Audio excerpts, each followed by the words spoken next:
Got a pretty good sized stack today. Might have to split it into two. We'll see what happens. How it goes. Starting with another 20 Fleeks cover of Army of Darkness Forever. I'd really like to know how long this run's gonna go on for. We're dealing with, right off the bat, our current, well, best we can say for current, which is 1300 AD. I think that's the main Ash that's battling around while the evil Ash is jumping back to present time and stuff like that. But our main Ash character is in 1300 AD. He's dying. Little Necronomicon dude is hanging out with him. His girlfriend's with him. And he is surrounded by evil ashes. There are ashes everywhere.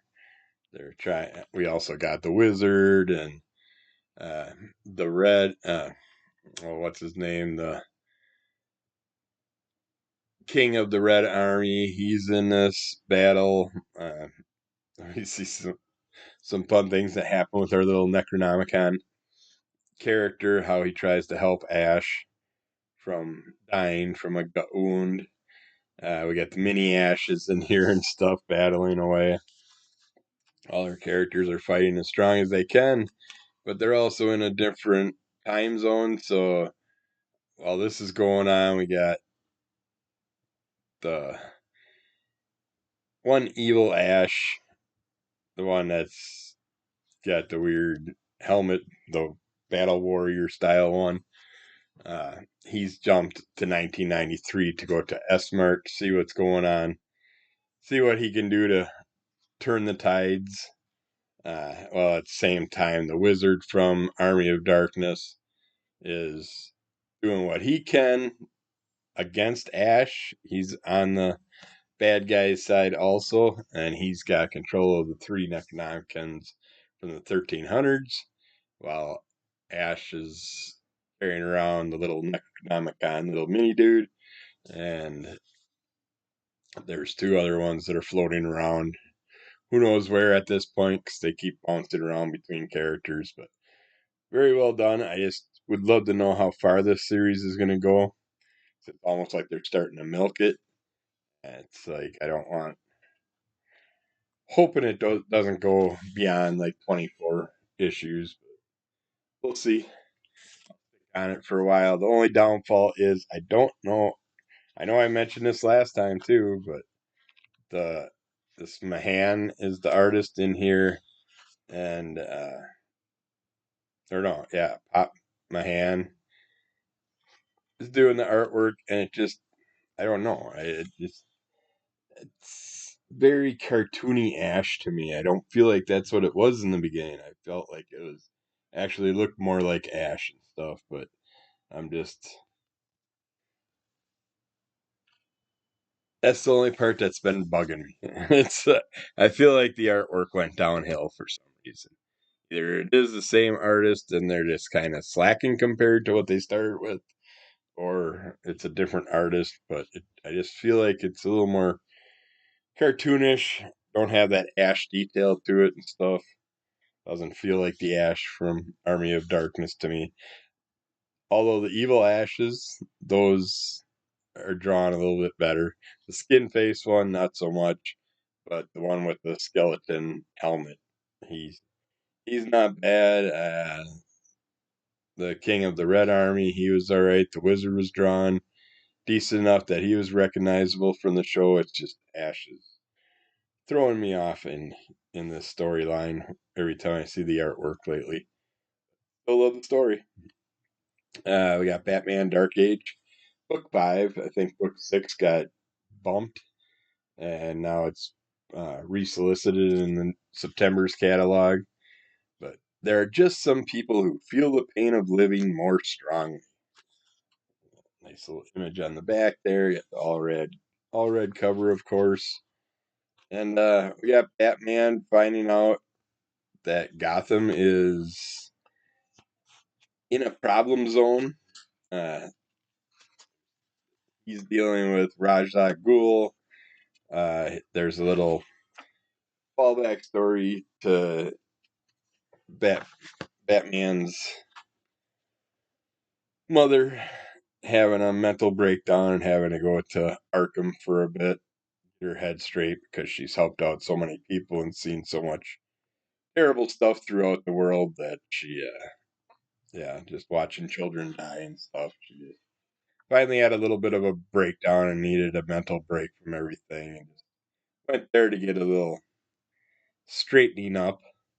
And then we jumped to 1976, current time in this storyline, where Batman's dealing with a fire at Arkham Asylum. Uh, Raj Ghul's got his hands in all this. He does what he can to help who he can, of course. Doesn't want anybody dying, doesn't want to kill anybody, but then goes to the Hall of Justice to request some help with Gotham, fixing up the problems that are happening. That Gotham is just getting worse and worse. And we find out that there's something even worse than that the Justice League is dealing with. So Batman's like, okay, well, maybe I got to put my own little crew together and focus on Gotham for what we can, but what's it really worth if possible outcomes are going to happen in the near future to us anyways? So Batman's just battling with that to make certain allies throughout the storyline that he usually wouldn't.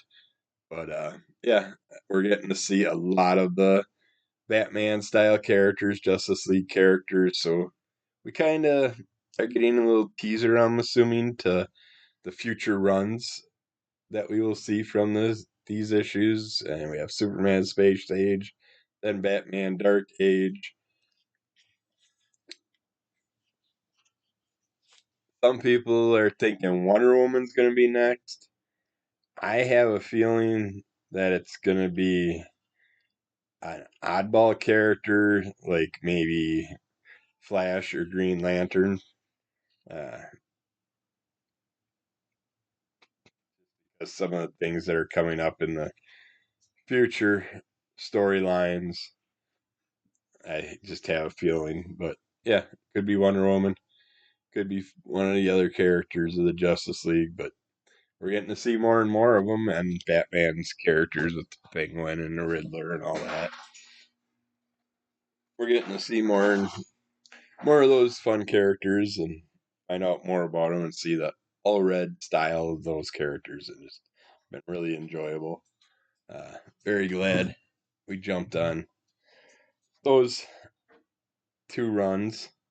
And like I said, I believe it's got one issue left, 6, and that just for some reason got pushed back a month or something like that because it was in the August catalog, I believe, and now they're resoliciting it in the September catalog. So hopefully, I'm not doubling down on copies. Hopefully, they canceled my other copy and then I'm resoliciting the newer copy. I'm not sure, but hopefully. Because last time I didn't resolicit, I ended up not getting a copy at all of the comic I was waiting for. Next up is Biker Mice from Mars, number 2. Our biker mice took her advice, joined up with the military, helping them out, and finding out that, hey, they're just going to treat them like crap. Push them through the military training program, and eventually maybe use them in the battle with the dog-like characters that are attacking everybody and attacking cities. But we see where one of our characters' family is in harm's way while their village is being attacked, and one of the kids escape and get word out. So some of the biker mice are like, screw this, we're taking our bikes back, we're gonna go do what we can, while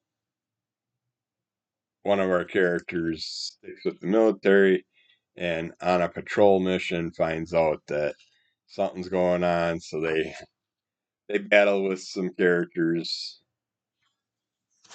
that just cross their path, and that sets up some events with our other biker mice characters, and then our female character and one of the biker mice. They had their arguments over, well, are you gonna stick it out and stick with the military, or are you gonna go worry about your little families and stuff? It's like, well, obviously you're gonna protect your family and try and do what you can for that. And of course, she's got to have her little attitude because of it. It's like, oh, come on. You want women and children just being slaughtered? I mean, they got to do what they can to help out their own kind. Uh, but yeah, still liking that. That's been an enjoyable run. Only 2 issues so far, but bringing back my childhood enjoyment. We got Epitaphs from the Abyss, #2. This one picked up a little better. I like this one better than the first one. I love this cover with the little clown character being all of a sudden attacked by all the kids that turn demonish. It's a little payback for the clown.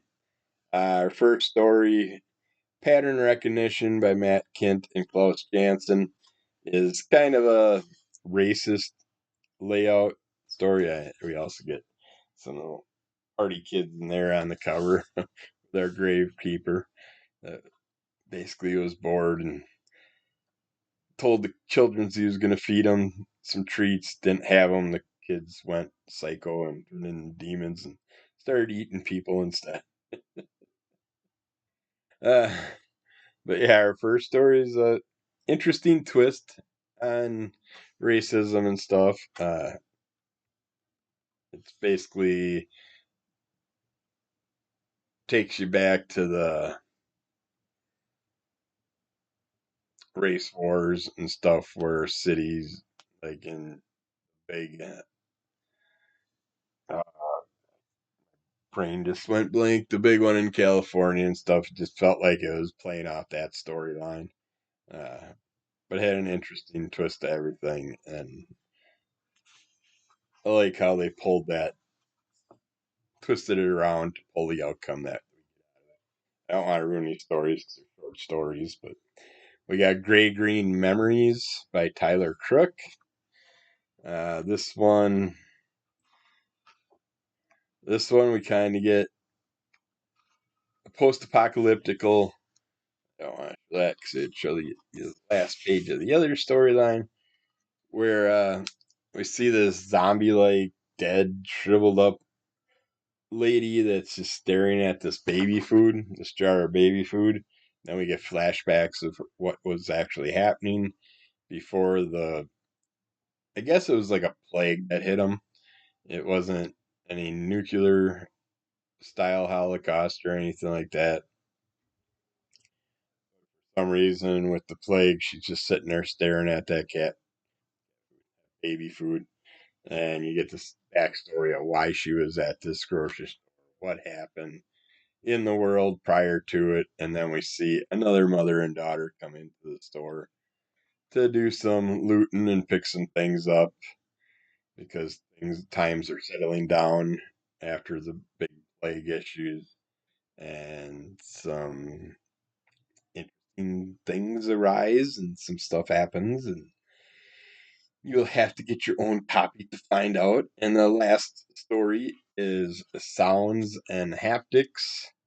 This is by Jason Aaron and Jorge Fornes and Michelle Madsen. This story, we get a kid that is in a hospital being treated, kind of cruelly. Some interesting twists and stuff are happening with them, but the reason he's in the hospital is he happened to pick up his phone to answer it, and was texting and driving, and something happened that caused him to be put on someone's radar, and he's paying for his mistakes. And it's a interesting twist on the hospital part of it. I'd say that was probably my favorite story in that one. But yeah, definitely better than issue one. That this issue two picked up. I don't know. Issue one stories weren't grabbing me as much. These ones grabbed me a little bit better. Still, yeah, on the okay front. We got Geiger number 5. We find our characters down and out from the battle into uh,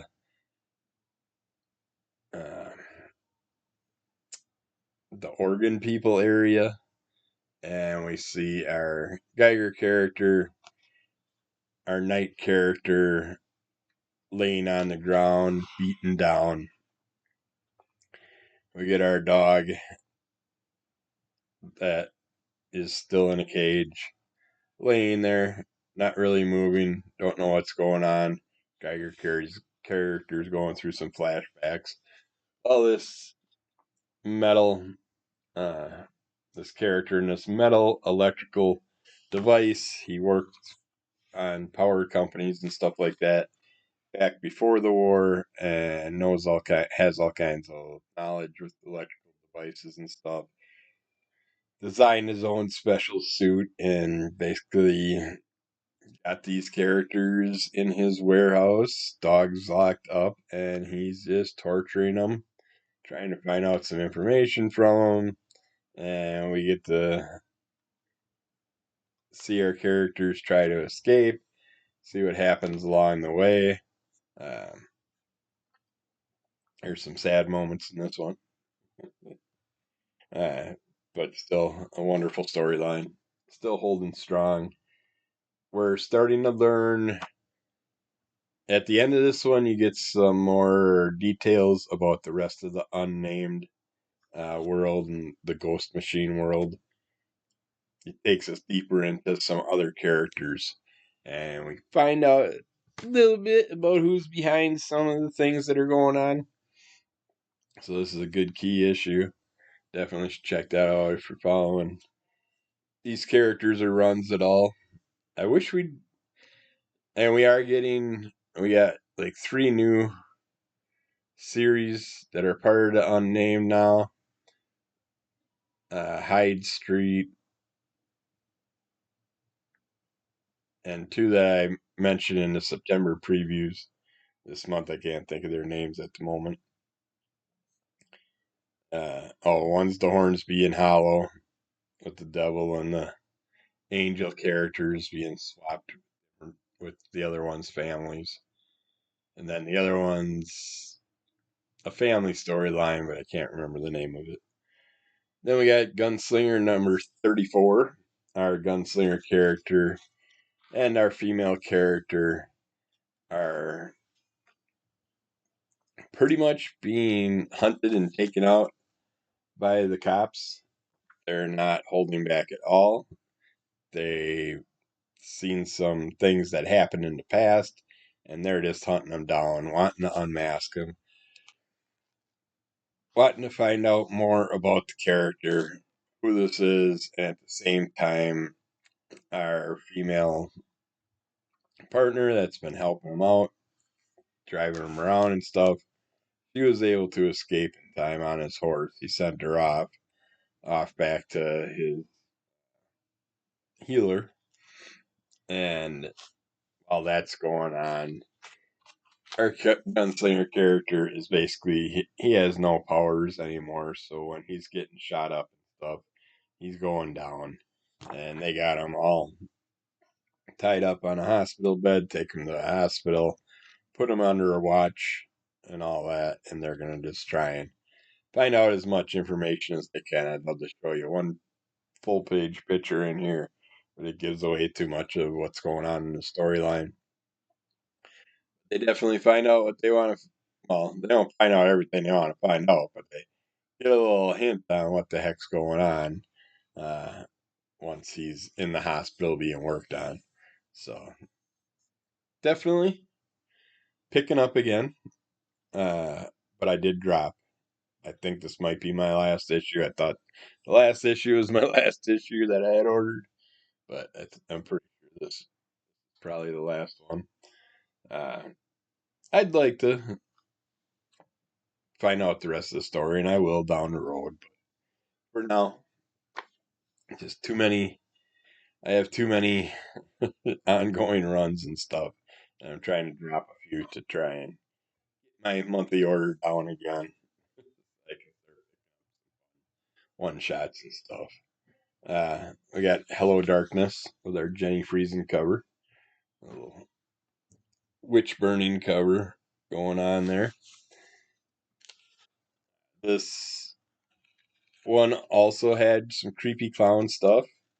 We got The Clown by Azam Raharjo, edited by Caroline Butler, where we see a mother and son just going up to a bulletin board, seeing this little clown imagery thing poster, and the poster kind of pulls them in, and they it kind of forcefully sets you up. And she finds the clown shows up at a birthday party for the kid. It's like the poster apparently somehow allows the clown to find out information about the people, uh, and he goes to their house, does the kids' birthday parties, has certain powers and things that he does to the kids. Some pretty strange, torturous stuff. And I can't show you this because it would give the other page away, but they do throw in like full page imagery in here with some wonderful demons and stuff like that come up with. But yeah, the evil clowns. Lots of stories about them nowadays again. But yeah, it's got some fun twist. What happens with him and what he actually is and what he does with the kids. We got Stargazers by Frederick Hornung, and edited by Caroline Butler, where we see two people out on a date. This gal's got a voracious appetite. She's just, I don't know, I think she ate like 3 pizzas while they were talking. And then he's kind of getting a little date rapey. And it ends up being a story that we've heard of a million times, done in another kind of different way. But it's basically your vampire and werewolf story. And this is alright, but just a little bit too date rapey-ish and stuff for the beginning part until other things happen. We got Apocalypse in Slow Motion by Wes Craig, edited by Bryce Carlson. And this story, we have a cultish thing going on where he's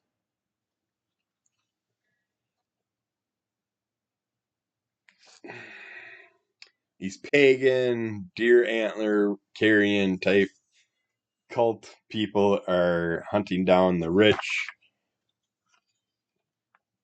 that pry on the poor and all that and live off the poor and don't let anybody advance in society. And they kind of put them through their measures and pay them for lack of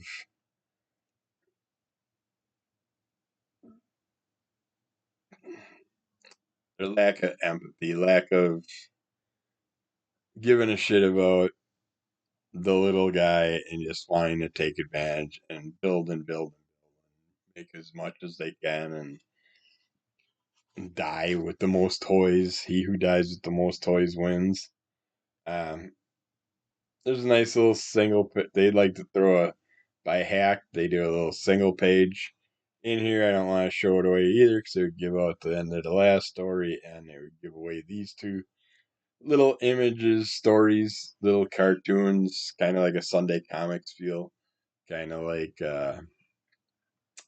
Bizarro single image comic uh, comics. But yeah, you get two little imagery, little story comic things there that are interesting. And then our final one is our group that we left in the first issue of Hello Darkness that sat there and had, it was right at the verge of nuclear war, is what they're waiting for, the way they're talking about it all, and how they have this all laid out with all our characters stuck in the same house, kind of.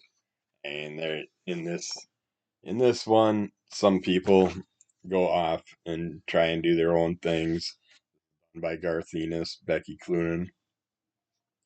It's a good, detailed, interesting story. Not really my cup of tea. Dealing with the whole everybody trying to guess what's going to happen to them. What should you do? Should you consider killing yourself before the bombs drop?